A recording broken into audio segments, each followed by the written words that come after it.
no. Let us welcome you at least.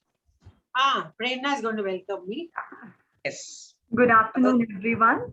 On behalf of the HTSA Department, Janki Devi Memorial College, I welcome all the participants and the faculty members to the 12th session of our add-on course, Self-Enhancement Enabling Development. And it gives me immense pleasure to welcome Ms. Vijayanti Jagannathan as a resource person for the session on Effectiveness is the Key to Success. Ms. Jagannathan is the HRD consultant and a soft skill trainer. I welcome you, ma'am, and the whole platform is all yours. And I request you to initiate the session. Thank you so much, and I welcome you once again. Thank you, Prerna. Thank you, Nirmala. It's really a lovely opportunity to be back with students after a long time, because I've been only doing more of corporate programs, and getting back to students and really sharing all my experiences and feeling good and making you feel good, I think is a lovely experience. Good afternoon, all of you. I'm Vijayanti Jagannathan. I'm a human resource development consultant. I provide training solutions to corporates and colleges. I was born and brought up in Chennai, studied in a very famous college called Stella Maris College, and then went on to do my post-graduation in sociology in the University of Madras, and immediately became a lecturer in the college where I studied. Now, this is the first key step towards effectiveness, meaning when you are able to follow your passion, when you get what you want. What is success? Getting what you want. And what is happiness? Wanting what you get. Somebody had defined it. So I really love teaching, and I became a teacher. But to become an effective teacher, to really, produce the results that the college expected out of me and what I expected out of myself was challenging. There was a lot of unlearning, relearning, adapting, changing, expanding, and knowing myself much better than what I thought I was. All this was a process. And then I taught there for 2 years, enjoyed my session. It was difficult for me to separate the role of a student and a teacher, because I was just 21 when I became a lecturer. And so I got myself to identify with the students much more as a friend rather than as a lecturer. So I had some difficulties. What I want to say, the path of your success is not such an easy path. Though you may be good in the subject, you may be good in communication, you may know all the people whom you're working with, but you need to, learn, become more self-aware about yourself. So I did a lot of unlearning there, molded myself a little better. And I was happily settling in Stella Maris when I got married to a person in Mumbai. So I resigned my job in Stella and went to Mumbai. There, I taught for a year in Elphinstone College, the government college there, in a temporary vacancy. And then I moved on to become a lecturer at St. Xavier's College, Mumbai, where I taught for 3.5 years in the Department of Sociology. And I was also a research scholar doing my MPhil with the Tata Institute of Social Science Research. See, you become effective when you adapt yourself to your new environment. Being a lecturer and a student in Chennai, living in Chennai was a different ballgame when I came to Mumbai. In Mumbai, I learned a lot of things. That acceptance and adaptability is the key to success is something that really Mumbai taught me. People live with a lot of limitations. They travel for hours together in the train, yet they are able to get their work done. They go back, they manage their homes, they travel for a long time, they are cheerful. They are able to, adjust to small living rooms. So Mumbai opened my horizons, and St. Xavier's was a lovely college because it made me like myself. So the first key step towards really getting what you want is you must accept yourself and like yourself and not compare yourself too much with other people.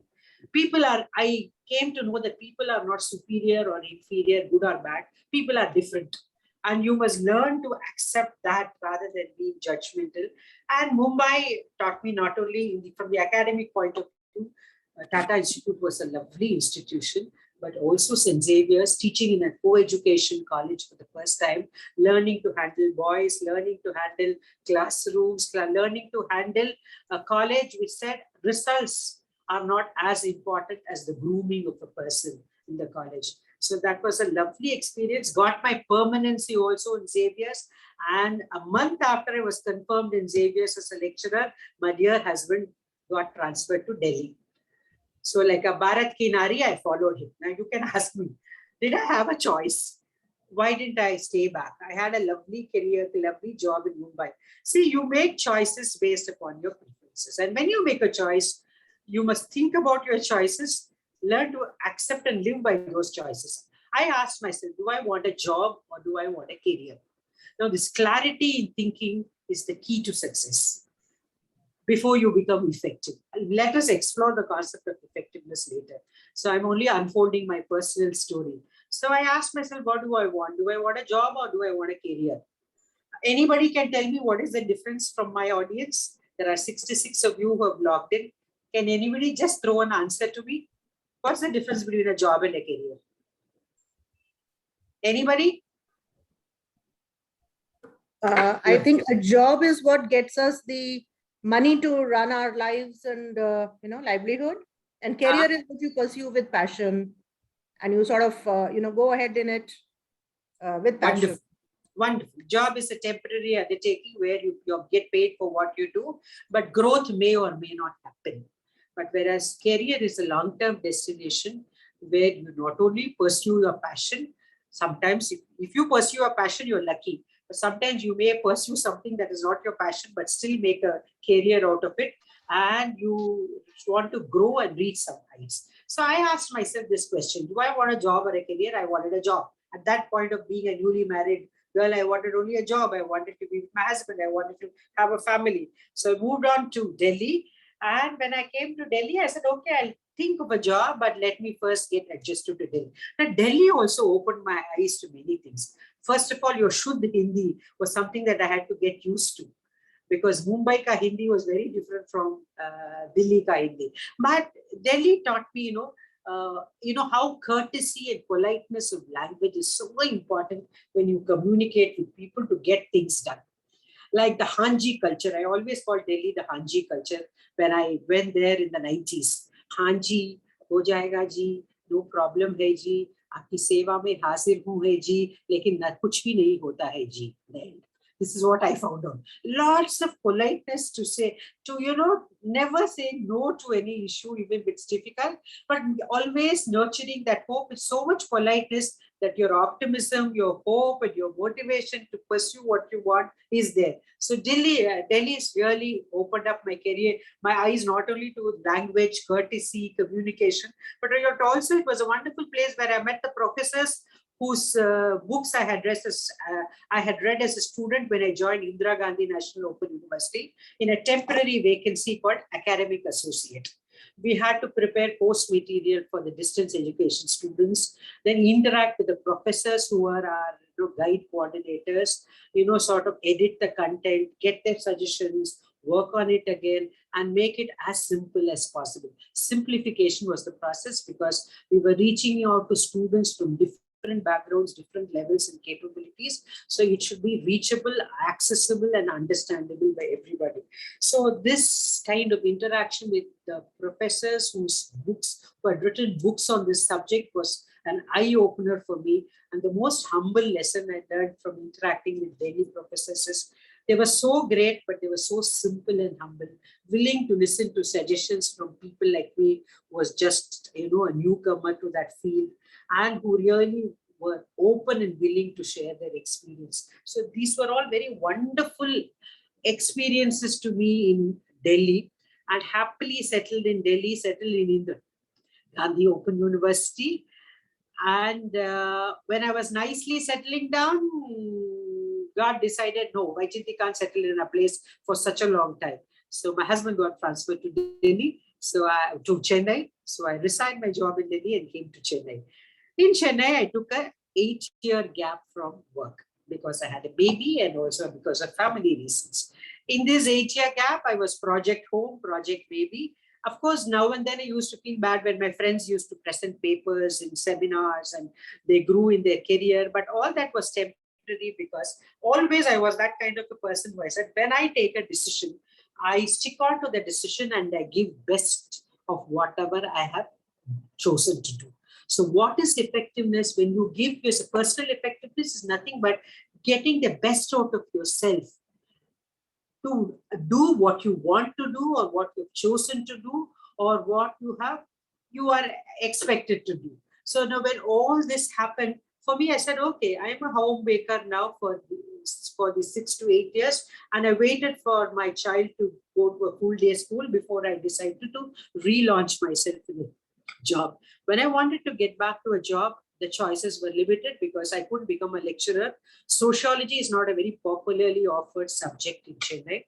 So I didn't have a vacancy and I had not updated myself. And there were other formalities and requirements that were there if you had to become a lecturer. So here I decided, chalo, what is it that I want? What kind of a job I want? So you ask yourself, where is it that you really want to go? Even if you wanted only a temporary undertaking, you didn't want a career, what is it you want? I wanted a job which involved communication skills, which involved, meeting people, which involved in live interaction, which involved fun and learning, because the lecturer in me was still there. See, I'm one of the very few lucky people in life who always got a job I loved, and I loved the job I got. So even here I was lucky when I wanted to choose a profession. Somebody told me, become a soft skills trainer, because you're good in communication, you're very good in interacting with people, you have a sense of humor, you are willing to read, you're willing to learn, and I think this is an ideal profession. So I looked into the ad column and somebody said they wanted a soft skills trainer for their company. I applied for that job and went for the interview without no prior experience of what could be a job in an office. And so the VP HR who interviewed me asked me just 3 questions. Vaijayanti ma'am, are you doing your MBA HR now? I said, no. Have you ever worked in an organization to know the difference between employee behavior and student behavior? I said, no.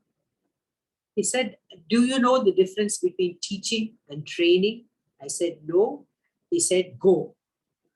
So, hamara exit ho gaya. So I said, where do I stand now? In the first minute when somebody rejects you, when you are very confident of yourself and somebody rejects you, you tend to take it personally. And he must have already thought of someone in his for this job. That's why he didn't take me. I'm so good in communication. But when I really sat back and thought about it, he did not reject Vaijayanti. He rejected my suitability for that particular job. So when you are aiming to get what you want, you must learn to separate the person from that issue. The issue was, he wanted a person with a HR background. He wanted a person who had experience in training, and he wanted someone who knew about how to handle employees. I didn't have that, so I didn't fit that job. I was not employable for that company. But so Vaijayanti must now look at options where her qualifications, experience has to fit the kind of job she's looking for. I didn't want to do my MBA HR. I didn't want to look out for a new job, but I still wanted to be a trainer. Fortunately, I landed myself as in a small HR outlet, which said that, why don't you go to the library, collect material for training, and then we'll give you orientation and training. So I joined this organization, worked with them. I started doing training programs. I started enjoying those training programs. And once I became a successful trainer, they made me the marketing in charge, because they thought the person who does the training can talk with conviction about what is happening in the class and why training is important. So I became their marketing person. I worked with them for 7 years. And after 7 years, I took a break. I left them, and then I decided to become a freelance consultant. So today I run my own little outlet called Task, training for attitude, skills, and knowledge. I'm a freelance consultant. I have maybe handled more than 3,000 programs in the last 10 to 15 years. So my hardware, software is pakka. And if you're wondering how this ma'am can go on talking without taking a breath, it's because of experience, exposure, and also my passion for my job. Even you like doing something, you become good at it, you enjoy it, and it never is a stress or a burden. Now, this is the background story of how I become a trainer. And today, when I got in touch with Nirmala for your college. I was so happy because I thought this is a stage where I have to just share my experiences. Some of it may be relevant to you, some of it may not be relevant, but always some food for thought sink somewhere into your head and it can be of help to you anyway. So this is my background. So please be free to stop me and ask me questions if you feel that you're not agreeing with me or you want some clarification. So we go straight into the subject, personal effectiveness. Now you all know that the oft-talked subject is efficiency and effectiveness. When we say effectiveness, it means doing the right thing at the right time and thereby producing results. Without natija, nothing is worthwhile. You must get results from whatever job you do. I can say I know to cook a lot of dishes. I can do it within 10 minutes. But if it's not tasty, nobody eats it and people don't enjoy it, then there is no point in telling that my knowledge, my skill of cooking has no sense, has no value. So effectiveness is result orientation. And efficiency is it's more input orientation in the sense you know the method to get the results and you may not necessarily get the results. So what is efficiency? Doing things rightly. It's a method. You are using your time to get using all the resources and you know the method to get the results. But effective people are also efficient because they not only do use the right method, they use the right method to reach the end, to reach the goals, to reach whatever they're set out for that work. So we are talking about, today I'm going to talk about how personal effectiveness is a key to success. And now, you must remember one thing, success is getting what you want, but all success is not achievement. If you want to achieve something in your life, that you have to do something little different. Can any one of you tell me what is the difference between achievement and success? Anybody from my audience? Yes? Yes, Kirti? Kirti just came in and went out. Anybody? What is? I think achievement is a tangible thing that you can, it's a tangible thing, and success is in the mind. It's nice for general essay, but I want a specific clarification. What is the essential difference between success and achievement?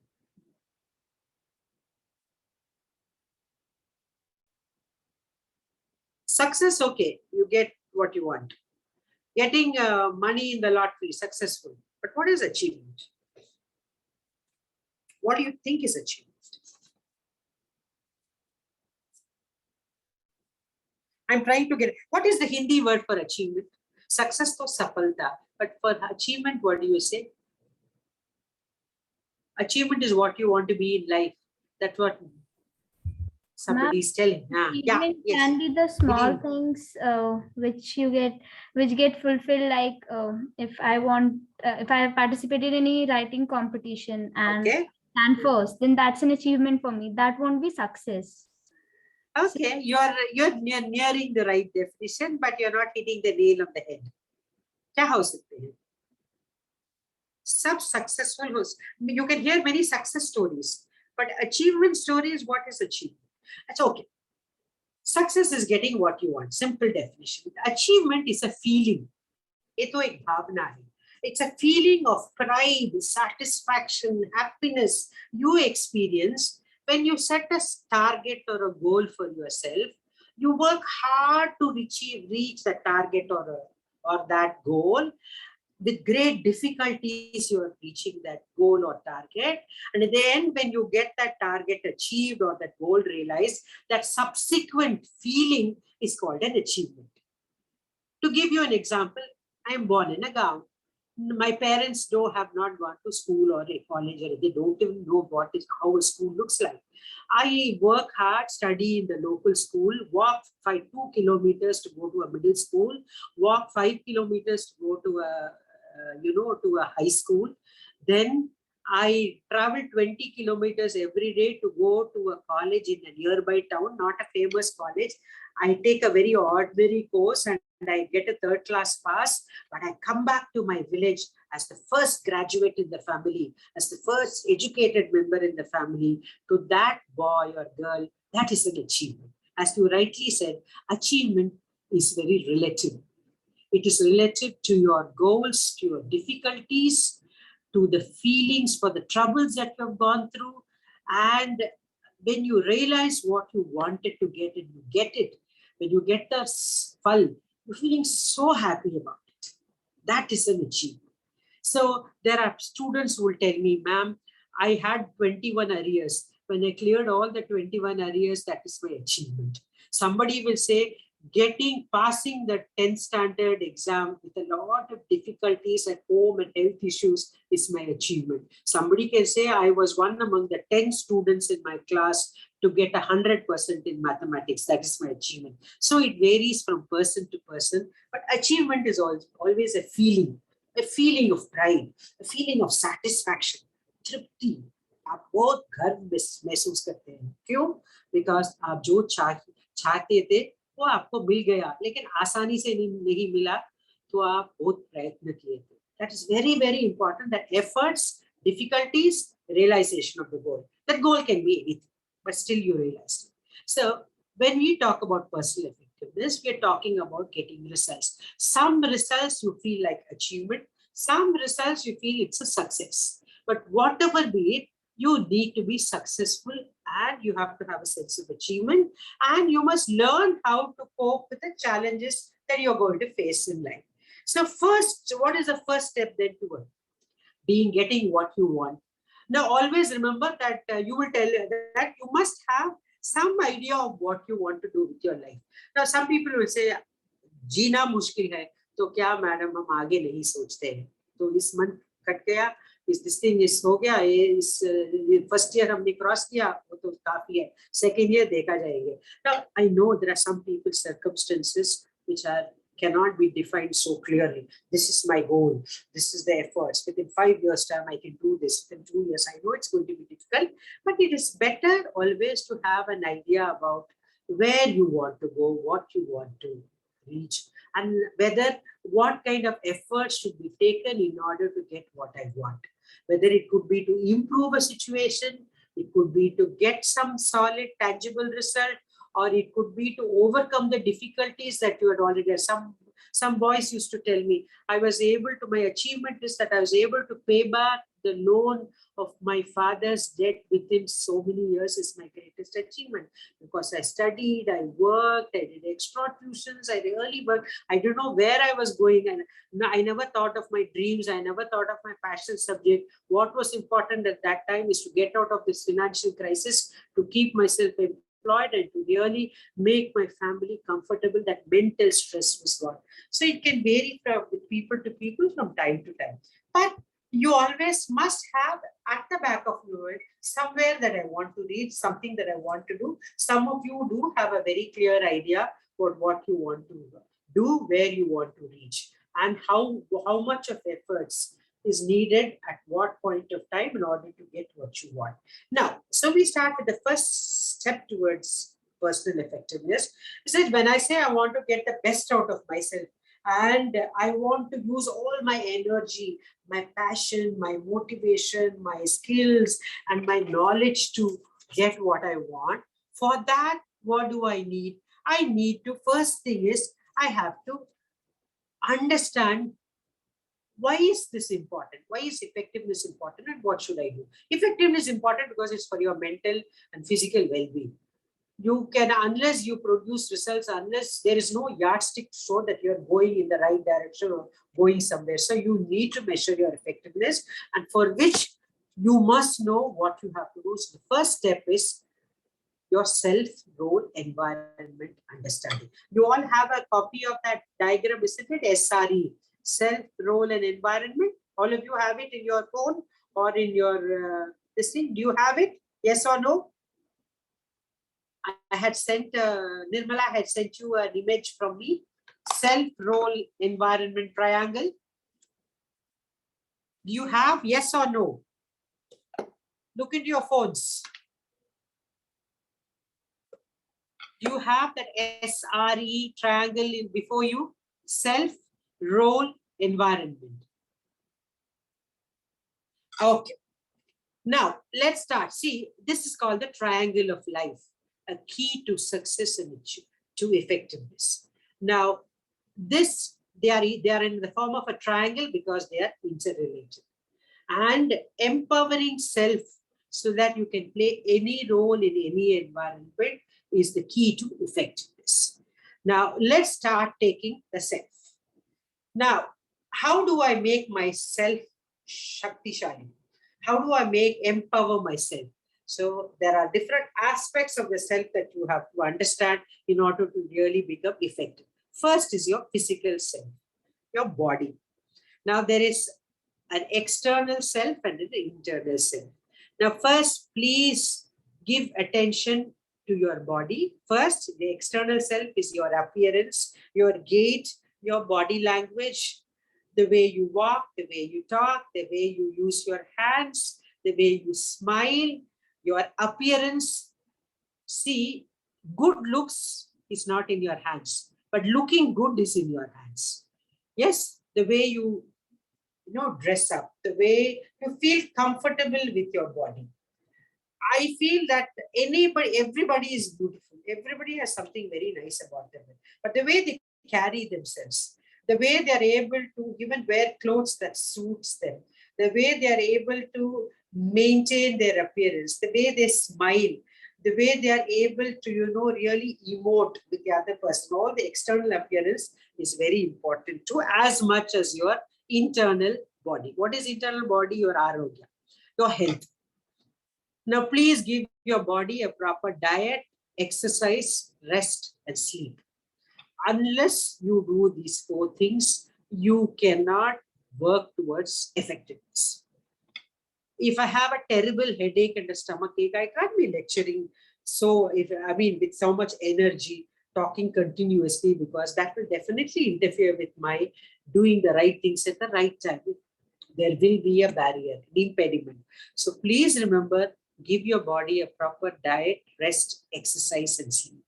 Never, never ignore your body, because that is the best indicator of what energy levels you can have, how much you can give, how much output can come from yourself. So if you've been subject to bad habits, or you have a tension, ma'am, I can't control temptation, I go on eating. Now that we have online classes, I keep a packet of chips or something and I go on eating. All this is something totally in your hand. You have to self-discipline yourself, because a fit body will help you to have a fit mind. So please remember, look after, empower your physical self.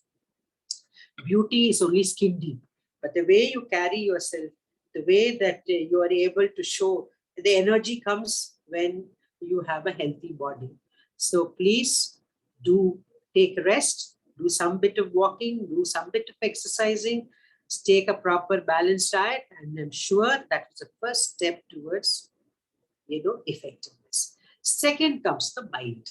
Now, how do I empower the mind? Now, they say that the brain is the physiological part of the body and the mind is the psychological part of your body. The brain is divided into 3 parts: the mammalian brain, the reptilian brain, and the cortex. And they say the cortex is that part of the body, of the brain, that only human beings have.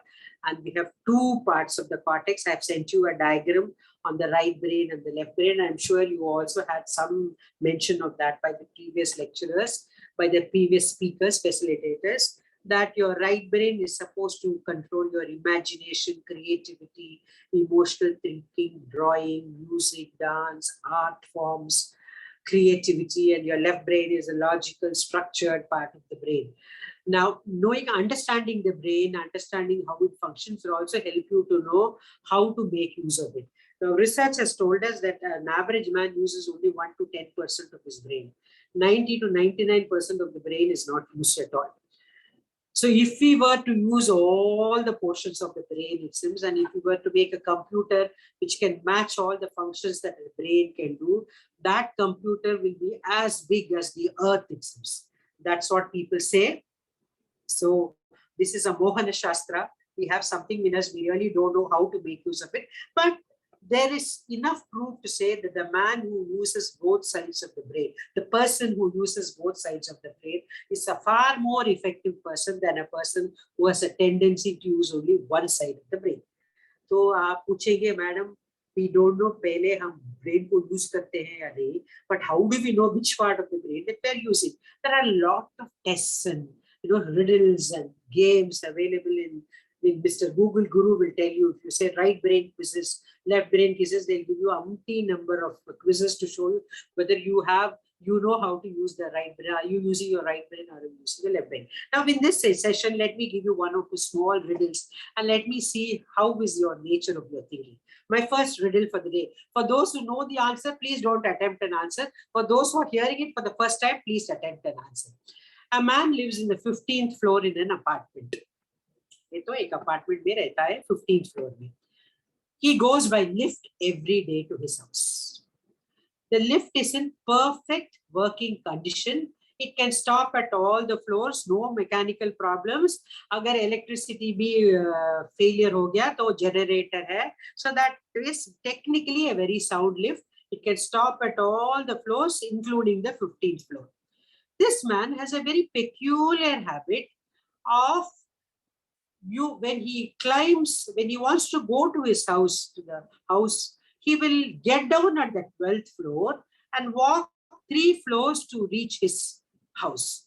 Though the lift can stop at the 15th floor, every day his admi will get down at the 12th floor, or he'll go 3 floors walking on the staircase, and then he'll go to his house. But while coming down, he'll come straight to the ground floor. But while going up, he'll get down in the 12th floor. Why do you think he's doing so? Can you think of possible answers? I mean, जिसको ये पहले answer मालूम है, please don't open your mouth. जो first time इस riddle को आप सुनते हैं, तो आप attempt कीजिए. Tell me, why do you is walking 3 floors every day? Possible answer? Yes? Yes, Mamta? Probably wants to challenge himself. Okay, his health. Somebody says he's conscious of, he wants to challenge himself. He's conscious of his health.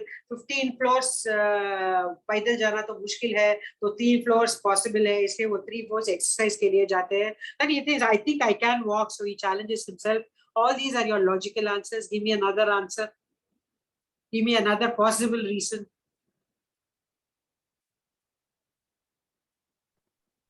He wants to give time to his family to organize the home before he reaches it.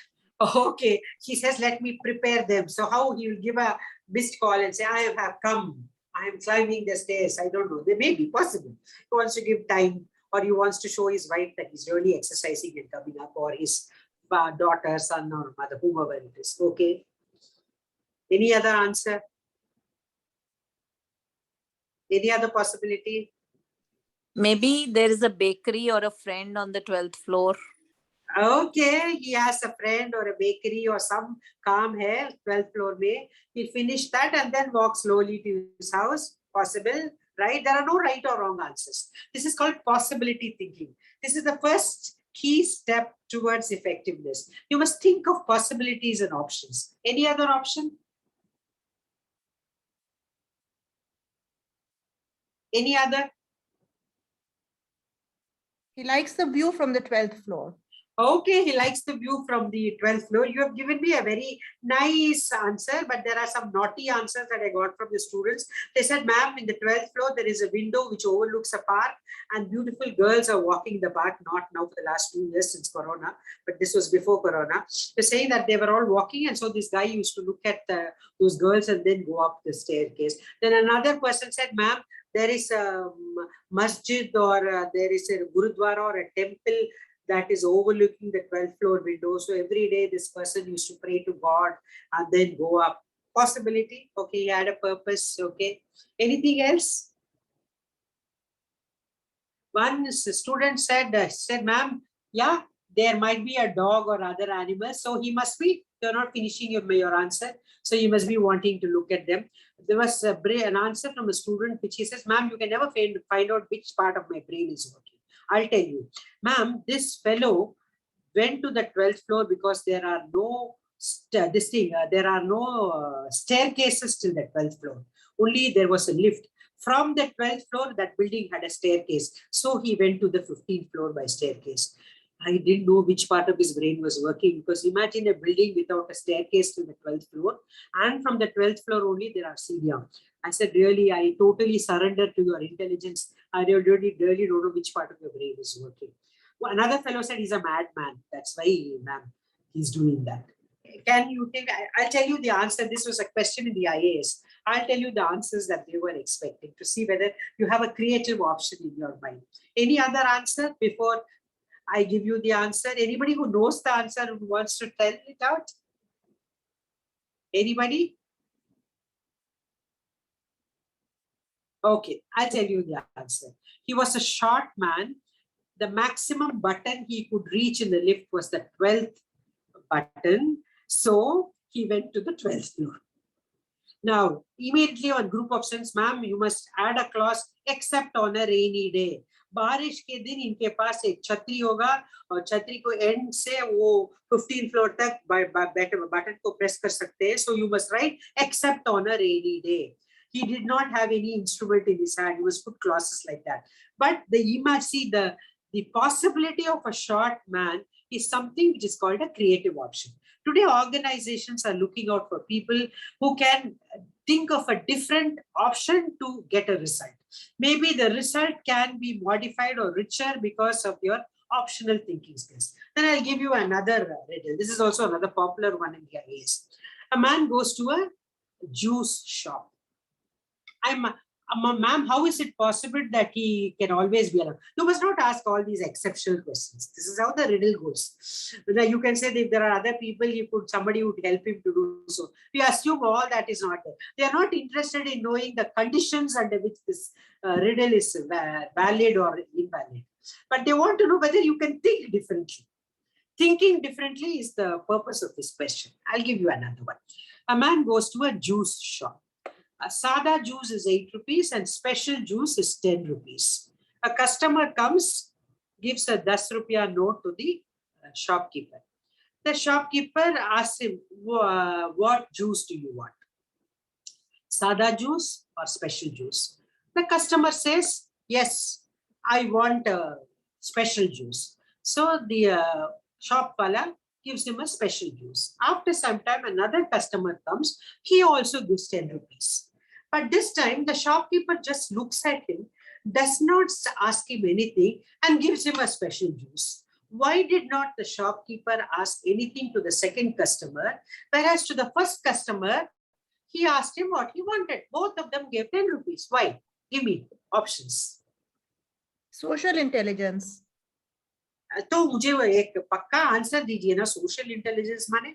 Give me थोड़ा explanation. So by the looks of the person, he felt that maybe this man would be interested in a special, Okay, by appearance. Okay, By okay, by appearance. Okay, he looked rich, so did. Okay, possibility.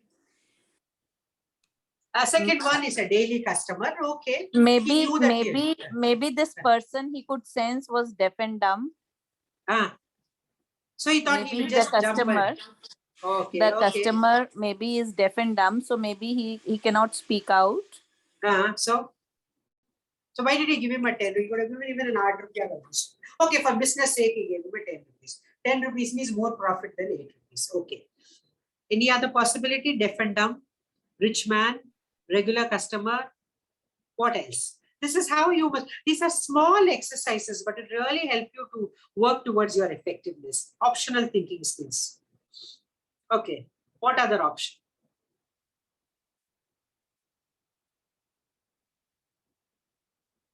और कुछ हो सकते हैं कारण? Anybody? Oh. Yes. Yes, Meeta, tell me. I feel that the first person gave him a 10 rupee note, so it was not clear that if he wanted 8 rupee juice or a 10 rupee juice. But the second person gave 10 rupees as in change, 2 rupee coin or 5 rupee coin, 1 rupee coin. So it was clear that the person wanted a juice, which costed rupees 10. Otherwise, that person could have given 8 rupees in change. Excellent, So, Meeta. You hit the nail on. This is the answer that they were expecting. This is Okay, excellent. thank you. But your right brain has started working very actively now with this from 4 o'clock. Very good. But this is what they wanted. The first fellow gave a 10 rupee note. The second fellow gave an exact change. So he knew that he wanted only. So this is called visualization. You visualize the way in which the 10 rupees was given. Visualization is a right brain function. See, logical, ordered thinking, all of us have been taught from schools. Write in columns, number your answer, draw a line, underline in red, write down in points. Now our educational system has trained us to be structured, organized, linear programming of the brain. But creative thinking is something where you think in terms of visuals, where you think in terms of possibilities, where you think there is a fluency of ideas, cross-fertilization of ideas. You take one idea from here, put it across to another. As she said that this is the way in which the 10 rupee note given was a kind of a right brain answer. Somebody told me, ma'am, the 8 rupees juice got over. That is why he gave a 10 rupees juice. Somebody said that he wanted to make more profit, so he gave a 10 rupees juice. Next, he said he came along with the first customer. So he pointed out his hand and said, the same glass. He pointed out to the glass. Now think of what, never think your answer is right or wrong. Never think my answer looks very dumb, yeah, compared to others. No, whenever you have an idea, just speak it out and write it out. You don't know, no idea is dumb, because anything can lead to any other, outcome. And we want outcome thinking, we want result thinking. And this is a possibility which everybody is expecting you to do, especially in today's world where many things are going virtual. You're going to work in online, you're even going to do a course online. They want you to find out creative options for making the course more relevant, more interesting, and they're open to your ideas. So your right brain and your left brain thinking is very, very important for your success.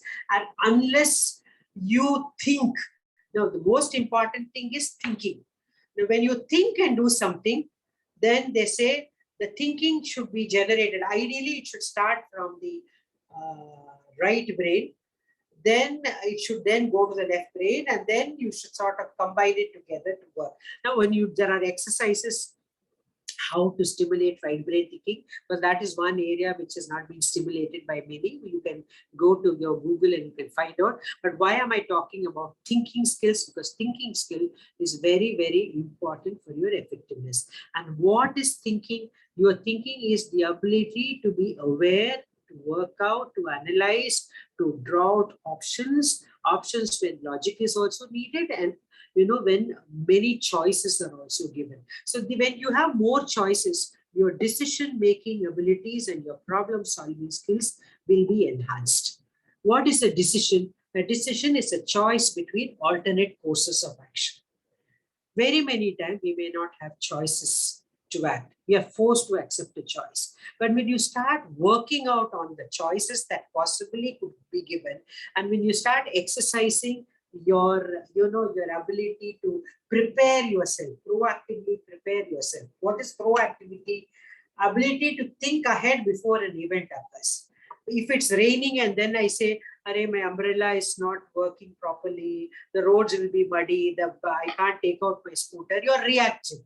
When you're proactive, what happens? You see a cloudy day and then you say, okay, it may rain. Let me keep my umbrella repaired. Let me start early this thing. Let me, prepare myself for some eventuality that has to come. Let me go take another route to reach this destination. Let me see whether my power backup is already. When you prepare yourself with a lot of alternatives to face a situation before it is happening, you are called proactive. And today, proactive thinking is a very much important requirement for effectiveness. So mentally, make yourself very strong. Then we come to social, samajik empowerment, social self. Now, your social self is nothing but your ability to work with people, also work with people and work with individuals. We have two aspects of this social thing, social empowerment. How do you empower your social self? You have to be good team player. You must also have good interpersonal skills. Now, a team. What is a team? Together, everyone achieves more. You will find there are sports team, your project teams, your college teams, your family team. You're always living in teams. We don't, very rarely we survive alone. What is interpersonal skills? Getting along with one another on a one-to-one basis. Now, you must strengthen your social self, for which you will have to do a lot of networking. You will have to really learn to accept people. Remember, don't try to always expect affection and emotional relationship with everybody whom you meet. Sometimes when you work in office or in college or even outside, you work for acceptance, not for affection. If you get affection, are both lucky hai. But if affection does not take place, you learn to be involved without getting affected because you are emotionally involved. Suppose I may not like somebody, but I have to work with that person in a project. I don't like that person at all. Now, if you look at it as an emotional affair, then what you do? You'll do delaying tactics, you'll shout, you'll criticize, she will not cooperate or he will not cooperate. The things will not be there. But if you look at it, whether I like this person or not, we both are involved in a project. Now, we have to work towards finishing the project. So let us be as, objective, unbiased as possible, not judgmental as possible. Let us give our best to this project because the project is much more important than our relationship. So let me work for an acceptable interaction where you don't bring your personal, opinions into that interaction. That is maturity, and that maturity will lead you to effectiveness in getting along with people. Now, you must analyze the kind of relationships you have with people. Some people are called accidents. You meet them in a train, you meet them by chance in the road, or you meet them in a journey. They are helpful to you, but they may not be all the time with you. For example, if I meet a person in a bus or in a train or in a plane or an airplane, they give me an important tip or information about the place I'm going to, and it's a new place I'm going to, definitely that information is useful. So this networking level is called accidental networking. You just happen to meet them by chance. Second level of networking that आपको बहुत useful लगेगा effectiveness के लिए, called acquaintance networking. Acquaintance है आपने किसी शादी पे या कुछ फंक्शन पे या कुछ ग्रुप में कुछ कुछ इवेंट में इस पर्सन को आप मिलते हैं. And somebody else is very good in arranging for tours. He's very good in painting and decorating, doing party event management. तो वो that information आपके सिर पे होगी. और अगर आपके घर में कुछ इवेंट है या आपको एक बस टूर अरेंज करना है, उनका कार्ड या उसका वो कांटेक्ट जो मिला उस इवेंट में, उसको आप बहुत यूज कर सकते हैं. This is called acquaintance, a casual meeting of a person with a particular information which will help you later on. तो effectiveness के लिए ये social networking बहुत आवश्यक है. Then the third level of people whom you will meet are called associates. Like आप project में associated होते हैं ना, आप मिलजुल के काम करते हैं, कुछ project हो और project होने के बाद दूसरा set of associates के साथ आप काम करेंगे. लेकिन आप लोग कुछ देर के लिए, कुछ समय के लिए आप मिलजुल कर काम करते हैं और उस काम खत्म करने तक आप each other परस्पर आपकी support का आवश्यकता है. So these are people who are called your associated for a particular reason, for a particular period of time, and they'll always be helpful at some point of time for you in some way or the other. See, हम कार्यवादी नहीं होना चाहिए. We cannot use people. Reciprocal होना चाहिए. हम तो उसको कुछ दे सकते हैं, वो हमको कुछ दे सकते हैं. So always you must learn to respect that relationship, not use people for your purpose. So this kind of this associates will also be. Then comes the second people who are called actors. Now, actors money, those people who, since you have associated themselves with certain people, they sometimes help you out in a situation. अगर चलो आज मैं बहुत सारे trainers के साथ associated हूँ, हम एक ट्रेनर के साथ मिलजुल के काम किया है. She will talk about say a particular this thing. She will talk about customer management. I'll talk about communication skills in customer management. हम दोनों एक ही साथ प्रोग्राम करके एसोसिएटेड है कुछ प्रोजेक्ट्स के लिए. Then sometime suddenly I get a sore throat and I have a program and I'm not able to do. Now, because of my association and my list of network, I'll be able to ask that person to act on my behalf. So ये तो goodwill, अच्छे relationship की वजह से वो मुझे help out करने लिए मेरे place लेके मेरे काम को खत्म करने के लिए वो मदद करेंगे. So it is very important that you also have what is called actors who are networking with you. Then you have another level, people who are called advocates. यानी जो आपके बारे में सभी लोगों को पता कर देते हैं. They'll say, hey, this Vaijayanti is a good trainer. How did who advocated me? One of Nirmala's well-known content. Hey, Vaijayanti is a trainer. She's in South. Since you have this theme, she does personal effectiveness program. Why don't you call her? I can bet you. Why don't you call her and try out the same? She may be useful for your program. So they are speaking on my behalf and promoting me. So this is also a kind of networking that will help you. And last of all, you will form a small group of allies.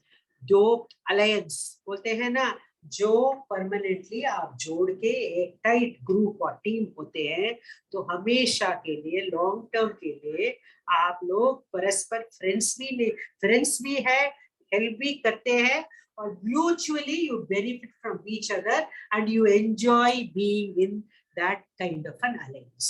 So your social self has to be empowered with your networking capacity. You must build relationships at an individual level. At the same time, you must build relationships at a group level, and always your circle of contacts must keep different levels in different levels of association you have to keep. So some people are called accidents, they are helpful to you. Some people are called acquaintance, chance meeting, वो भी helpful हो सकते हैं.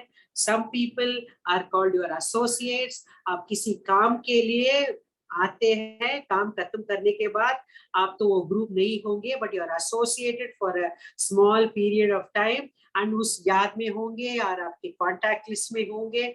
आप WhatsApp के साथ उनको still in touch हो सकते थे. Then you have this group of actors who help you out from these associates or from your acquaintance or even from outside because of recommendations. Some people will act on your behalf because you have maintained a good image in front of them.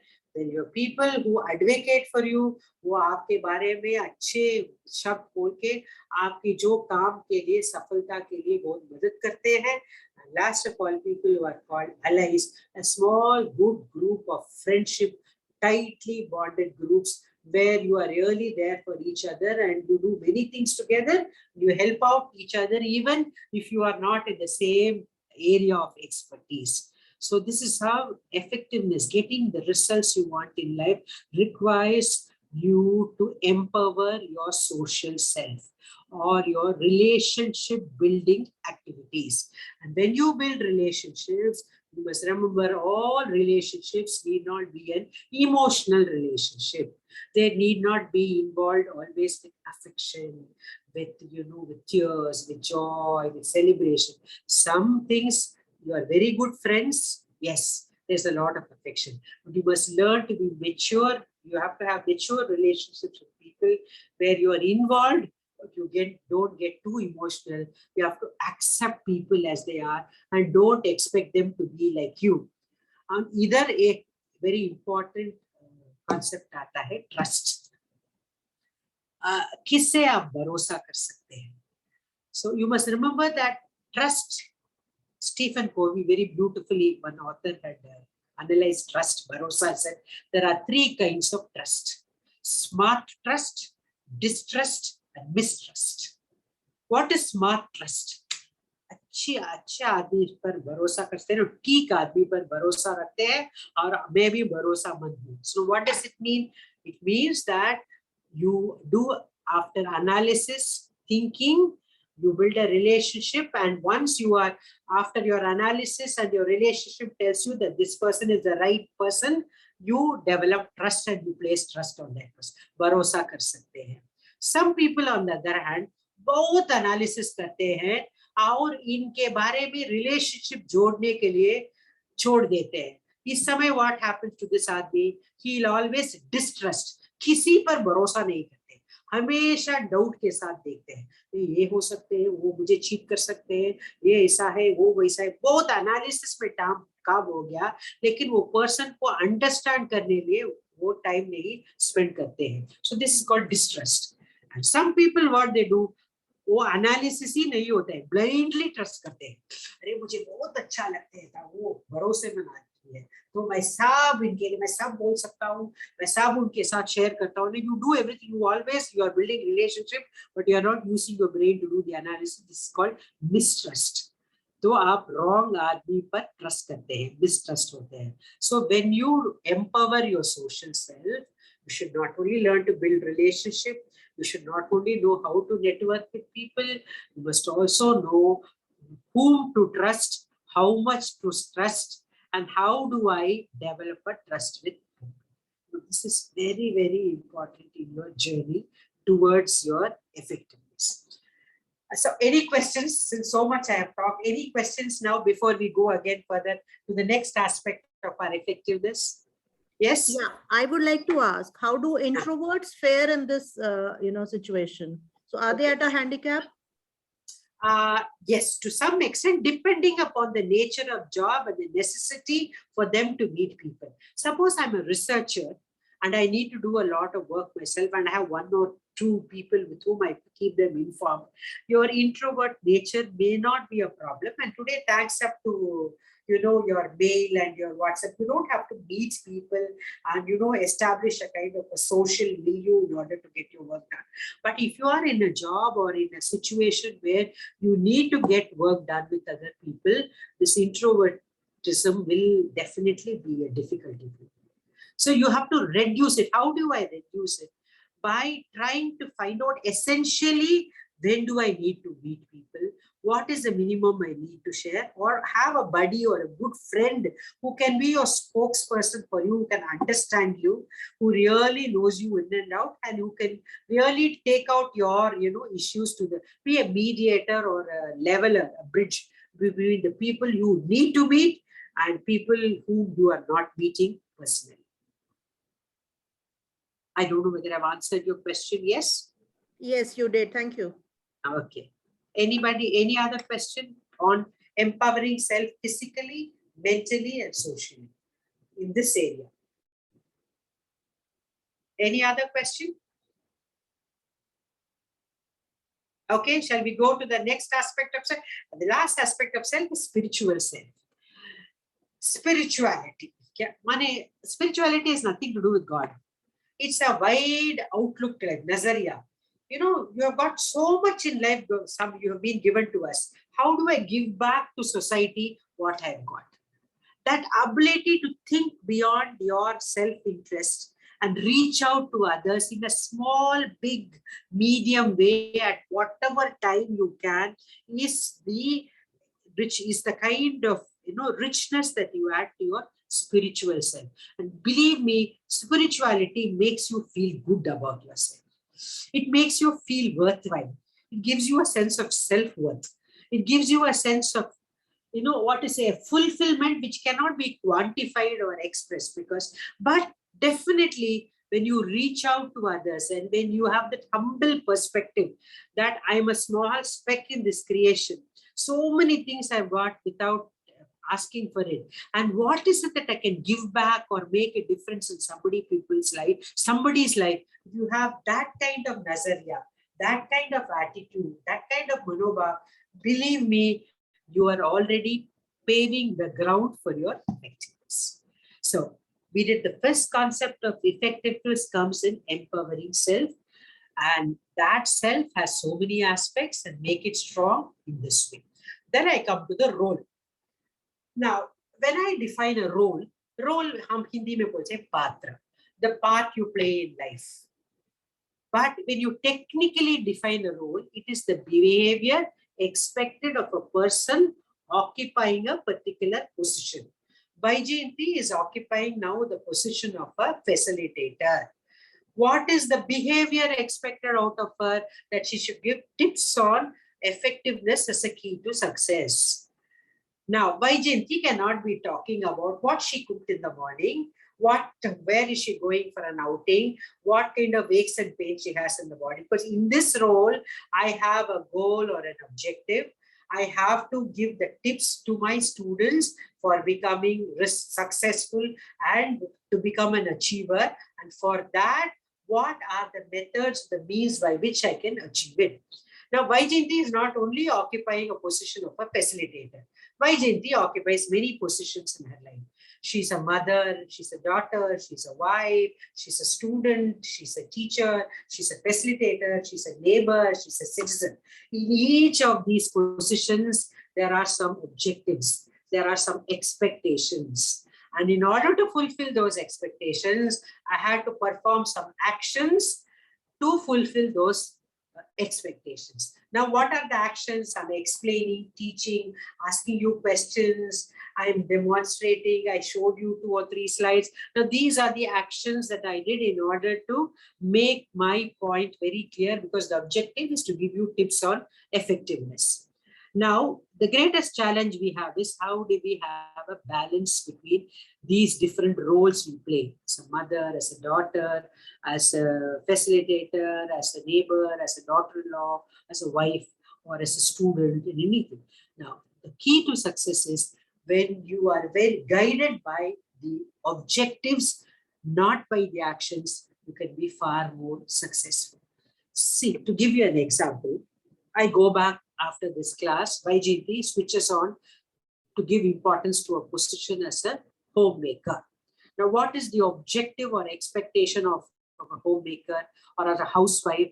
To provide a happy, healthy atmosphere in the family. Now, this is the objective, and Vaijayanti will be performing, behaving in such a way that she is able to fulfill this objective. She'll be spending time with children, she'll be cooking food, she'll be celebrating festivals, she'll be ordering online, she'll be seeing that the children are doing their homework. I'm doing all this because my goal is to provide a happy, healthy atmosphere in the family. Now, let me take one this thing of Vaijayanti, cook.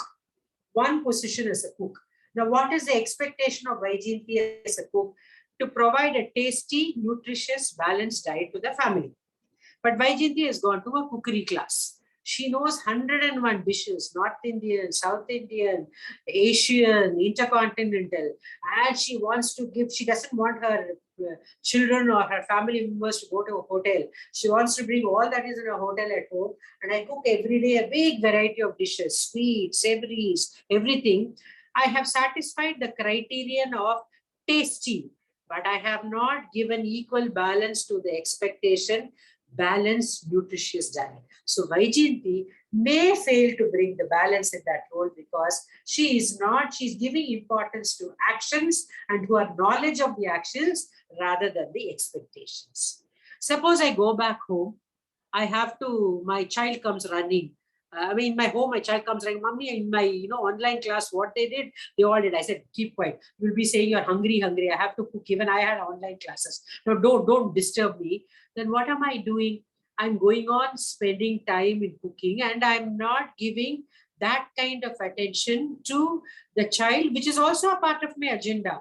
But if I had balanced it in a very intelligent way, as I am cooking, I'm asking him to sit in the dining table and explain to me what is the fun and difficulty he had while doing an on-class class. I'm going to get 2 goals achieved at the same time. So a lot of thinking and planning is required when you are being successful in a role. And role balance, just with work-life balance or role balance, does not mean that the amount of time I spend in one role. No. There is a time balance, there is a satisfaction balance, there is an involvement balance. How much of involvement I have in that role? How much do I enjoy that role? What satisfaction do I get when I play that role? And what is the amount of time I'm spending in that role? अगर आप इसके बारे में time समय कितना time spend करते हैं, कितना involved है आप इसके अंदर घुसके हैं, और कितने आपको satisfaction तृप्ति मिलते हैं एक पात्र निभाने पर, वो सबको आप कंसिडर करके अगर आप तो वो बैलेंस कर सकते हैं और इंटेलिजेंटली बैलेंस कर सकते हैं, mind you will become effective.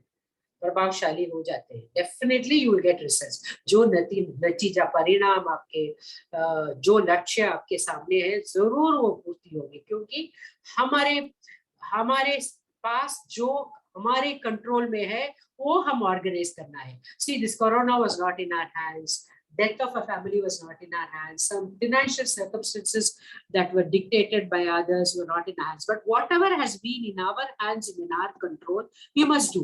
That is why we say that what things you can influence, try to work on it. Those things that you cannot influence, you can't do it. For example, this is a famous the 90-10 principle, they say. No, a child comes running from coming to his mother and father are great executives in a company and they have a lot of meetings to do. The child comes running, she's coat suited and booted, and the mother husband is also ready for his meeting. The child comes running and topples a cup of coffee on the shirt and on the face. Now they are very angry because they have 5 minutes to attend the meeting. They shout at the child is crying the whole day, it's crying, it refuses to eat food, it falls sick. Now the child dropping the coffee on the parents was not in their control. It happened. But what was in their control? Their reaction to that event. How could they have reacted? Hey, be careful. Now go fast. Tell me. We will talk to you a little later. Now let me quickly change this thing. And if they started, instead of spending time and wasting time shouting at each other, upsetting each other, if they had responded to that situation, which was under their control, definitely they could have done their meetings more peacefully. The child would have also not refused to eat food and fallen sick. So many a time it is our response to an action that will determine how effective or how quickly we can get the result, rather than the event itself. Because sometimes events are not, there are many things in our life which are not in our control. But you must try to learn on this, what is it in your, so in your role. So what is important in your role? Please look at the purposes, the purpose of that role, the objective of that role. What is the end result I want from that role? Then tailor make your actions, your vyavahar, your actions, your career, in order to fit that expectations to an extent possible. I mean, there is never a perfect solution to anything. But हम इसके बारे में बहुत सोचते नहीं, माहिर नहीं देते, इसको इतना मुख्यता नहीं देते हैं, क्योंकि हम सोचते हैं ऐसे होगा तो होगा. Every day we can't be reacting in the. We have to come to terms with ourselves. This is where your thinking self is coming. This is where your spiritual self is also coming. All this will help you in order to play that role. Today you're a student. What is the important expectation of a student? Now, what are the other difficulties I have at home? How do I cross the difficulties, still get a good mark? Because my ultimate aim is to do a master's degree in this, or I need to get a job. Because for me, the financial security and financial additional income is very important in my family. But I have difficulties. I have a sick mother. I have a sister who has to get married. I have so many other. I live in an area where I'm not able to study well in the night. I have a connectivity problem. I do not have a proper laptop. So many difficulties are there. But in spite of these difficulties, you have to work on how can I minimize these difficulties in order to get what I wanted. So I always used to like this Javed Akhtar's, that Rotoback pen advertisement. ख्वाब है तो मंजिल, मंजिल है तो रास्ते, रास्ते है तो फासले, फासले है तो मुश्किलें, हमेशा फाइटर जीता है. Definitely you all have to be fighters. Not for all of us, life is not smooth. Some are lucky, some are born with a silver spoon in their mouth, some are able to get everything out of many. Life is a struggle. But within the struggle, think of these options. How can I organize my life a little more? So whenever you say a role balance or a role effectiveness, when I say role effectiveness depends upon how much you are guided by objectives, not by the actions you perform. Only those actions which will help you to fulfill the objectives will make the role effective. I can be a PhD in a subject, but I can be a very bad teacher. Because it is not the knowledge of the teacher that alone is required in a teaching role. It is how you transfer knowledge according to the level of every student, how you make the student enjoy the subject, how do you simplify it, how you are able to give it to him at a level that he can digest. So a good teacher is one who is passionate about her subject, who likes her students to do well, who comes down to the level of the students, who knows she's a friend at some time, she's a philosopher, she's a transferer of knowledge. She knows how to, alternate all these objectives and play a role. That one becomes a good teacher. We always like a subject, not because a subject is interesting, but the teacher made it interesting. Why? Because the teacher was guided by the objectives of her doing the action of teaching. Teaching is not really transmission of knowledge. You transmit so many other things while you are teaching. So this kind of a role clarity will lead to role effectiveness. So that brings me to the next aspect of our triangle, the environment, our Vatavaran. Now, what is environment? Other people, your family is an environment, Delhi is an environment, your Chennai is an environment, your college is an environment, everything, your neighborhood, everything is an environment. Madam, how do I make myself effective in any environment? So I've given you a formula, 3A, 1B, and C. First, accept your environment. Now, मैं एक example देती हूँ. मैं Cognizant Technology Solutions में बहुत सालों तक मैं vendor थी. I used to do there what is called the campus to corporate program, the transition from a student to an employee. That program मुझे 2-3 साल की contract दिए थे. So anybody fresh from college, I have to tell them how to adapt themselves to this new environment. So when many North Indian boys were posted in Chennai, and in Cognizant, the batch I did, from Bihar, from Punjab, from Uttar Pradesh, all of them had come. And when they came, they were, as soon as they saw me, they never thought of me as one trainer or facilitator. They thought of me, I think, like what mummy ka image aa gaya, corporate auntie ka image. So as soon as they saw me, they asked me, Madam, where can you help us? Where can we get good roti? Where can we get good sabji? अच्छा खाना किधर मिलते हैं चेन्नई में? This was long time ago, not now. से अच्छा खाना किधर मिलते हैं? मुझे चेन्नई अच्छा नहीं लगते हैं मैडम. चेन्नई में क्या है ना, सब जगह प्रॉब्लम है. Thin water is called rasam, thick water is called sambar. हमेशा जैसे चपाती पराठा तो लेदर के जैसे है. हमारा मम्मी का हाथ का खाना और हमारा देश का मुल्क का खाना नहीं मिलते हैं मैडम. हम बहुत हमको बहुत मुश्किलें होते हैं madam. Then they told, madam Delhi और चेन्नई का वेदर भी बहुत खराब है madam. See what was every time it is hot, we said we don't feel fresh. लेकिन in our North India we have summer, winter, we have spring. Chennai का weather बहुत खराब है मैडम. And then पानी का problem. We have aerated water, ozonated water. No, हमारा देश में गंगा बहती है. We have straight from the tap we can take water and all that madam. Chennai का water भी खराब है और attitude भी अच्छा नहीं है. In the bus we have lady seat, gent seat madam. क्या हो सकते हैं? तो अरे सीट में बैठना है बस ना, इसमें लेडी सीट जेंट सीट क्या होता है? On the whole madam Chennai बहुत खराब सिटी है, हमको बिल्कुल अच्छा नहीं लगता है. So this is what they complain to me. So I smilingly told them, चलो बेटा अब आएंगे. Did Chennai take a welcoming tray and say, please come to Chennai, you have to beautify Chennai? You came because you needed a job. You made a choice and you came to this environment. You came to Chennai's branch of Cognizant Technology. As soon as you have made a choice, accept that choice mentally and physically. Chennai cannot become Delhi. Delhi cannot be Mumbai.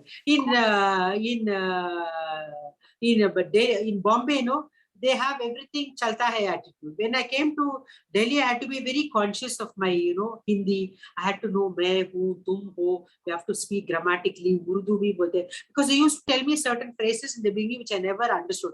If a neighbor didn't see me for many days, he'll say me, "Chipi hui chand ki jaise aap kidhar the?" Oh, first I think, why is she telling me some poetry here? Then I understood, oh, she's telling me I was not visible for many days. So many things I had to learn to accept in Delhi. Hanji, and they thought anybody south of the Vindhyas is a Madrasi. Oh, aap Madrasi hai. See, Madrasi doesn't mean that they're south. We have Karnataka, Kerala, we have Andhra Pradesh, we have Tamil Nadu, we have so many states. But for them, anybody south of the Vindhyas was called a Madrasi. So when I came to Delhi, I had to accept Delhi. When these people came to Chennai to do a job in CTC, Cognizant Technology Solutions, they had to accept. I said, first accept it mentally. Chennai is Chennai, Delhi is Delhi, and when you, Bangalore is Bangalore. Then I said, complain of the weather. How can you have to accept the weather also. We have only 3 weathers in Chennai. Hot, hotter, hottest. You have to learn to live with it if you're there. And after all, you're going to work in an AC environment. I'm not talking about the last 2-3 years after our COVID has come. I'm talking about pre-COVID days. So these were things that you have to accept. About water, I said, if you take Chennai ka water, you will develop such a strong immune system that you will never get any disease out of water, because always everything is, treated water. Then what about the attitude? I said, in Chennai, there are many things that we are culturally different. You have to adapt yourself to it. So first accept it, don't fight with it, then adapt to it. What is the second day adaptation? अनुकूल करना, environment को आपके अनुसार अनुकूल करना है. कैसे अनुकूल कर सकते हैं? तो first you must eat that food for 2-3 days and then go to the say that we have identified a caterer who is willing to supply good North Indian food. Can we have it into our HR, to our canteen system, sir? So you can just go and approach HR people. Then you can learn cooking and start. 4 of you can stay together, learn cooking, and or take a caterer, identify a caterer who can give you good South Indian food, and you wear clothing that suits the Chennai weather. So you adapt yourself to that environment. Once you have accepted and adapted, then you alter the environment. Badal sakte hain. You can go and tell you can make changes in the way you are going to make the environment suitable to you. Once you have done all these 3, why did you do? Because you did the B. Build your resources. आपके पास जो resources थे, आपके पास जो साधनाएं थे, उसको आपके अनुसार, आपकी फायदा के लिए आप अच्छी तरह यूज करते हैं. A good friend in your cognizant who has been living in Madras and who knows Hindi can be a good resource for you. He can tell you where there is a good North Indian joint, where there is a Dasara celebration, where there is a Kerala association, where there is a UP association. He can help you. So use the people with whom you come into contact as resources, as people who can benefit you. You're not using them to become selfish, but they can benefit you. And all this was possible because of your change your attitude. आपकी देखने की ढंग, आपकी नजरिया, आपकी जो आपकी भावनाएं, I don't know what is आपकी रवैया, all this you will have to change, because unless you change the way you approach people, situations and things, you can't be effective. You have to learn to be non-judgmental. You have to be more open. And how are good attitudes formed? They are formed by exposure, experience, and information. 3 चीज चाहिए good attitudes form करने के लिए. First, information. Don't form your opinions. Don't form attitudes on the basis of your opinions or assumptions. अनुमान नहीं लगा सकते हैं. आपको first hand information होना चाहिए. Experience. अनुभव एक बहुत बड़ा स्कूल है, आपको बहुत पाठ सिखा सकते हैं. Then very important is your exposure. The more you travel, the more you read about people. Today your corporate culture says work in a hybrid culture. Hybrid means people from different teams, from different nationalities, from different time zones, from different backgrounds are going to be a part of your working team. You have to learn to go along with them. You have to understand their language. You have to understand their way of working. You have to understand their culture. See, when the Americans first came to Chennai, when all this big IT boom had come, one American was saying, I can't understand people. You are all very vague, he said. I said, why? Because when we say couple of days, we say only 2 days. But for you Indians, couple of days means 3-4 couples. 3-4 days, 4-5 days. हम समझ नहीं सकते. He says, we are not able to understand. And when they say, when can you submit this to me? As soon as possible. Kiska soon as possible? They want a deadline. Please submit this by 4 o'clock in the afternoon, as soon as possible. There is a commitment of a date before as soon as possible is there. Whereas what do we say? As soon as possible, mera soon as possible or unka soon as possible. So there is a cultural differences to times, to zones, to speaking, to communication. It is very, very important that you really change your approach to people. Keep it flexible. Keep it open. अगर आपके attitude positive है तो हमेशा आप किसी वातावरण में, किसी जगह, किसी एरिया में, किसी पीपल, किसी बैकग्राउंड से आप अच्छी तरह काम सकते हैं. बट कुछ नेगेटिव, कुछ आप हमेशा unfriendly, you are not motivated, you have no energy, you're always thinking about yourself, not thinking of others, बहुत difficult हो सकते हैं. So have open attitudes that will tell you that be positive, be cheerful, be friendly, be approachable, be always willing to share information. When you do all these things, believe me, any environment will become effective for you. Environment by itself is not effective. How you make yourself effective in that environment becomes a big challenge. So we have this self, role, environment. Empower yourself physically, mentally, socially, and spiritually so that you can play any role in any environment. Before I go to the last 5 or 10 minutes of the lecture, any questions from my group? Any questions? क्या information overload हो गया आपके लिए? I wanted to ask something. What is the difference between effectiveness and self-efficacy? Self-effectiveness and self-efficacy. Okay. Effectiveness is result orientation. You know that, no? The ability to do the right thing at the right time, thereby producing result. Self-efficacy is more of how successfully and efficiently you're using the resources for your ends. Efficacy is usefulness. See, some things may be very useful to you, but they may not be needed at that point of time to produce results. Self-efficacy is self-useful. How useful you are in a particular team or a group in order to help them to get results. Self-efficacy may be a tool to become effective. That's all. Your sense of usefulness, your sense of relevance. Okay, thank you. Okay. Any other doubt? Anything else? Yes? You're too tired after listening to me? Come on, give me some kind of questions, or ma'am, there was not questionable. You only gave us advice. Lot of points, that's all. Anything that you want to ask about your role, about the challenges you're facing? Anything? Ma'am, Yeah.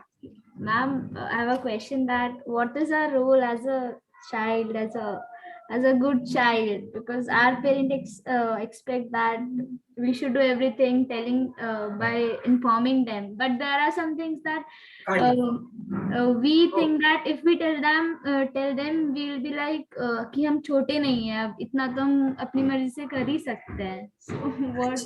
See, parents have some expectations of you. You have certain expectations, and you have a peer group that will help you to maintain some confidentiality. No? Yes or no? See, always remember that there are certain minimum things that you must always do to fulfill the expectations. That is, it is not a one-way street. Parents alone cannot expect a child to obey them, to tell them everything, to keep them informed, to make them know what dress they are wearing, where they are going, with whom they are talking, whenever they are in their cell phone, are they talking to their boyfriend, girlfriend, or are they talking something not? No, all this is not possible. But the parents also, that they must develop that kind of trust and open relationship with the students with their child before they can really expect the child to do all this. So please remember that all of us have some sense of privacy. We have some kind of confidential self inside us where we won't want to share with it. We only share it with a few persons, and the few persons, it depends on what we share. Some people we keep in what is called a personal zone. Personal zone is something where we give them a lot of information about ourselves, but not something which is confidential. And to many people, we only tell them what we can share with anyone else. With your parents, expect you to keep them in their personal and confidential zone. You always keep them informed of things for which they need to be informed. For example, your progress in your studies, whether you are having a health issue, whether you have a mental problem, whether you are under any kind of a stress. But there are certain things if parents cannot understand, you must have some mentor or guide in somebody whom you think can understand you and guide you and make your parents understand that you are not in the wrong direction by not telling them, but you feel there are certain things which must be revealed only at a later stage, or they need not be revealed because it might cause stress to them. In your interest for your parents, you are not telling them. If the intention is good, if the purpose for which you are not telling your parents anything is good, that is okay. But if you do it because you want to repel them, you want to cheat them, you don't pay up their trust, I think that is bad. It depends a lot on the child-parent relationship. Your mother and father, if they are your best friends, you are very lucky.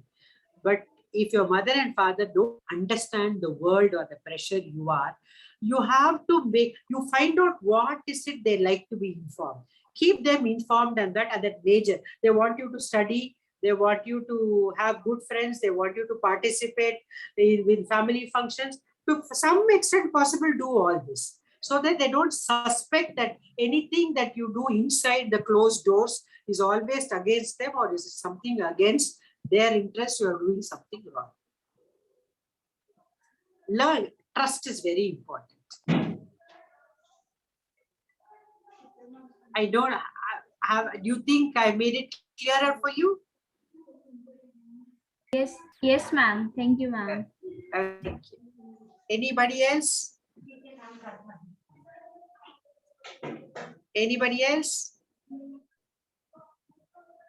काम करना हो तो P के क्यों कर रहा है? रात को पी के सो रहा है। Yes, Shalini. You want to say something? Ma'am, yeah, please get. Tell. Suparna Gupta, you want to say something? I see the green. Yeah. I wanted to ask, maybe if I don't know if I'm framing the question properly. Is there a paradox between people who do their image management and who are really effective at work? It depends on that person. If their image, actions, and their intentions are well meant for their personal progress as well as the larger institute's progress, no problem. But if they are managing their image only to look good at the cost or at the price of something else, there is a stress either to the other people or to themselves. It depends upon what image is being expected out of them. What image do they hold? Are they under constant pressure by lying or putting everything under cover in order to give a good image to the outside world? To what extent are they able to withstand that stress? And are they forced to do it, or they are doing it because they are capable of doing it and they learn how to kind of de-link themselves from what is an outside activity and an inner self? Depends upon that person. For example, the college is doing, suppose I give you an example.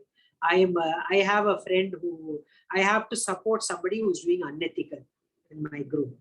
Now, either I come out of that group, I have three choices. One, I fight. I fight irrespective of the consequences and make myself, and I'm not bothered about my image, but I'm bothered about the costs.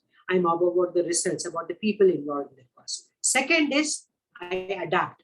I have no courage to fight, but I will do those things that will help me to retain this particular position, and I will see to that my image is not to a large extent affected or it doesn't affect others.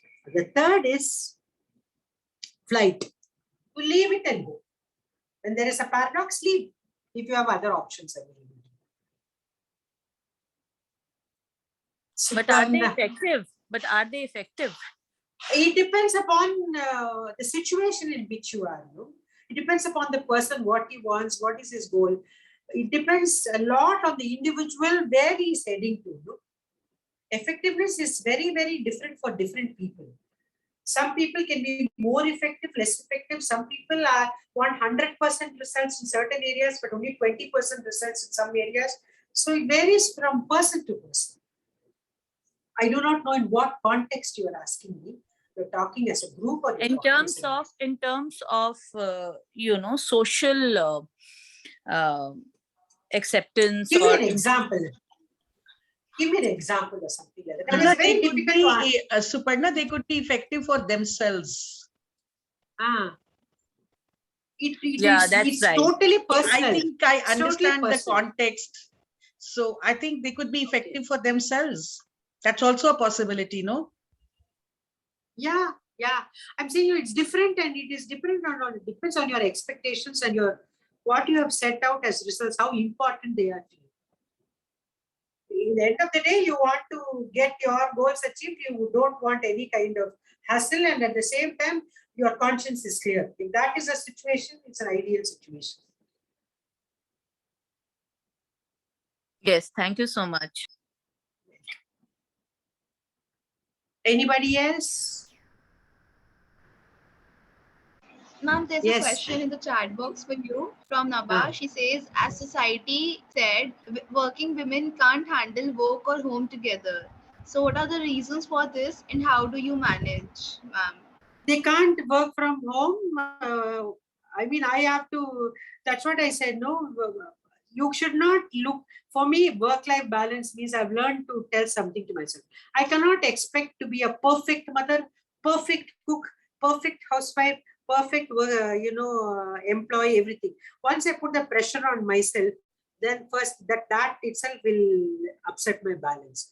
I always look at, I must give the best to whatever I'm doing at that point of time.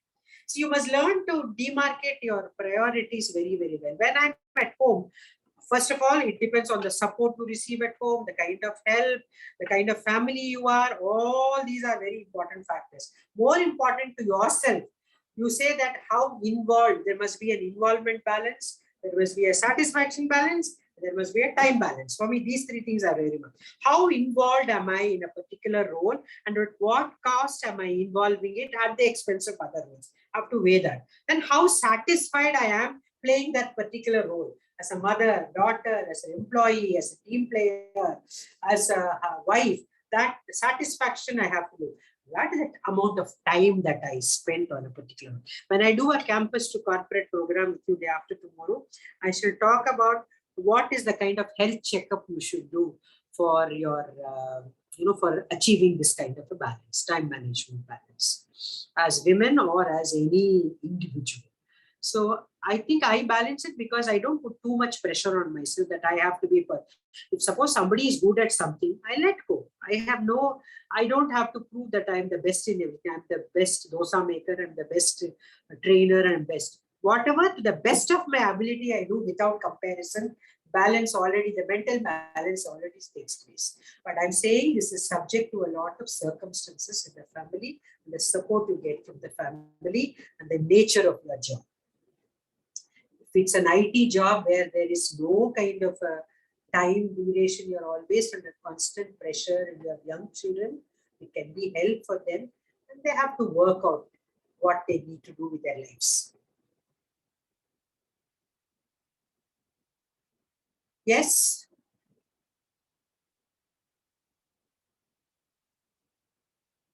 So think of the quality of your contribution, not merely the quantity of your contribution when you look at work-life balance. Yes. Vaijayanti, you also mentioned that you wanted to give them some homework. Yeah. Now, a simple Hearing homework, all of you.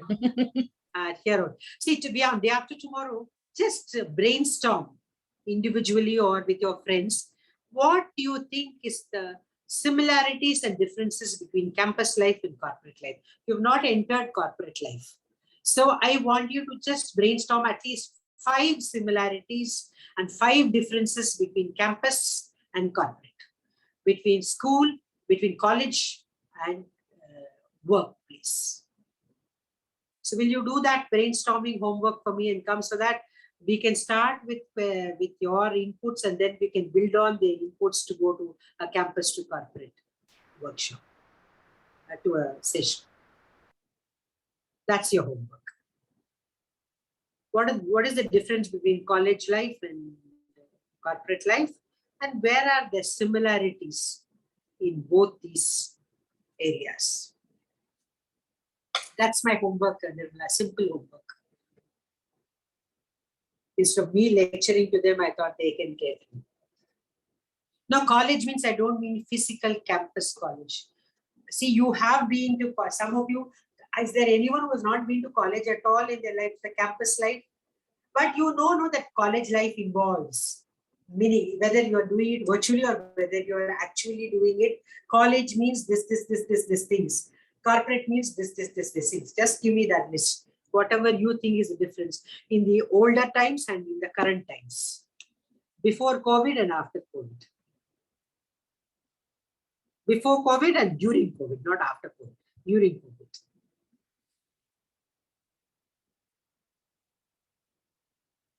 Nirmala, is there anything that I need to ask the students to respond? Anything else? I think they've had a very, very fruitful session with you, and they've been interacting with you throughout. And that's why I just took a back seat. I was listening to everything, like absorbing everything that was happening.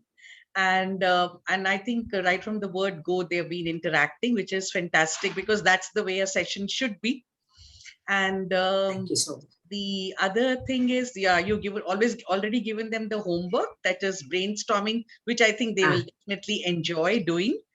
And they'll come back on Thursday with their whatever Inputs, feedback, comments or suggestions and things like that. Okay. And rest of Nirmala, ask them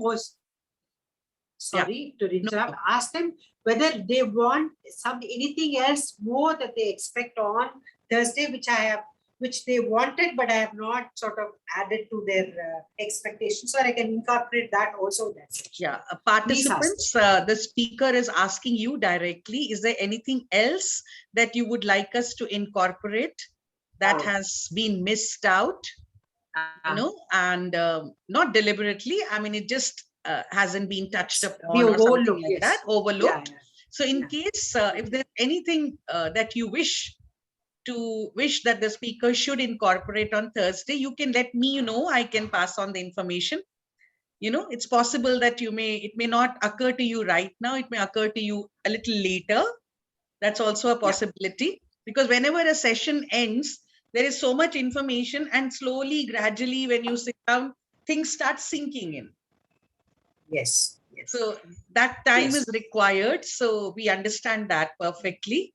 And an important announcement for the participants is that please remember that on the 28th, you have to do the assessment. On the valedictory session day, you have to do the assessment, which is be a quiz based on all the sessions that have been conducted, which will be, there are 2 more sessions left, and we'll be completing the course, 30 hours.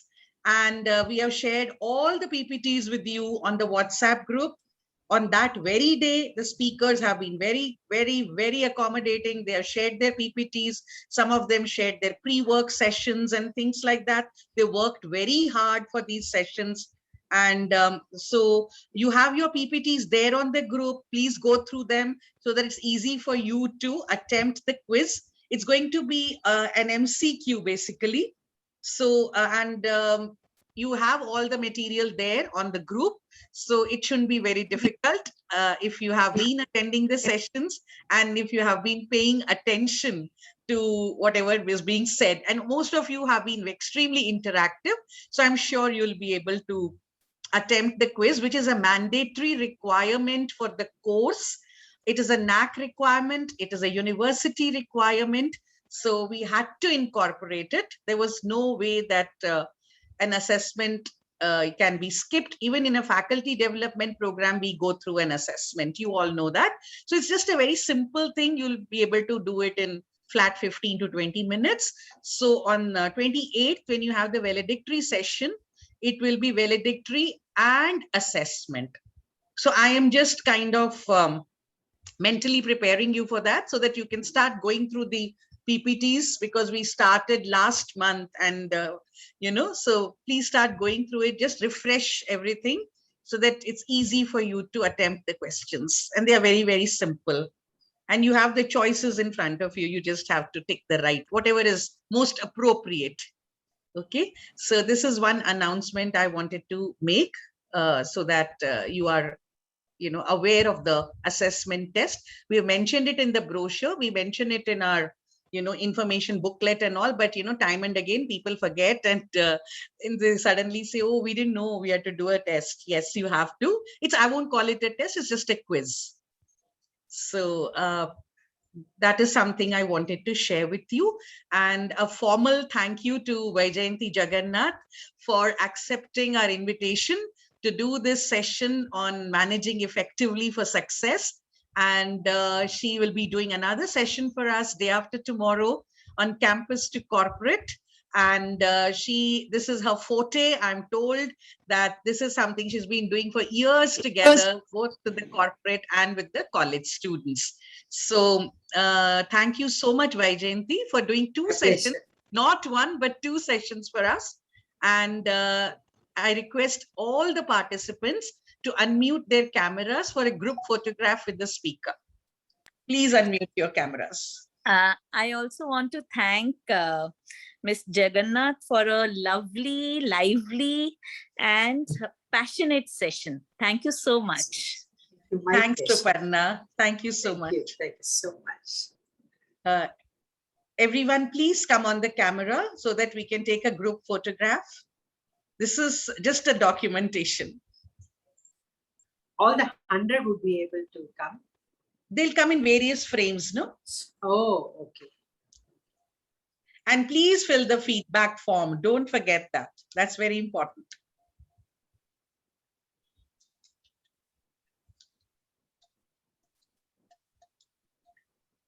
I can't see the others on my screen. I can only see 4 of us. Ma'am, I've taken the pictures. You have? Okay, share it with us. Then we'll share it with Vaijayanti ma'am. And we'll also share the feedback link with her so that she can see the feedback for herself. Okay? Sure. Vanshika, you want to say something? Vanshika Chaudhary? Yeah. Vanshika, you want to say something? You came in for some time, I think. Yeah. Okay. Thank you. Okay. Thank you, faculty members. Thank you, students. Thank you, all the participants who've been so actively engaging in all the sessions and making it so fruitful for everybody. We are all learners and learning from each other all the time. And I hope to see all of you again on Thursday, that is day after tomorrow. And thank you for joining us despite today being a gazetted holiday. And as Vaijayanti rightly said, 4 p.m. is really siesta time for many of us post lunch. But so many of you have been turning up every Tuesday and Thursday and, contributing to the sessions in a big way. The sessions are effective because of you people. If the course is a success, it's because of the participants who are contributing in every session. We are organizing, that's one part of the story, but the other part is you taking it ahead to a different level. So thank you, everyone. Thank you profusely. And Vaijayanti, look forward to meeting you on Thursday once again. Thank you so much, everybody. And if you fill the feedback form, we can close the meeting. Thank you. Okay. Bye-bye. Stay safe, everyone. Today. Yeah. Stay safe, everyone. Bye, and thanks a lot, Nimi. Thanks. Oh, thank you so much, Suparna. Thank you. Thank you. All of you have joined in despite your various other commitments. So I think the feedback form is done, Vidhi. We can close the meeting, Prerna? Yes, ma'am. We've received quite a lot of responses. Just ask them once again so that there is no confusion.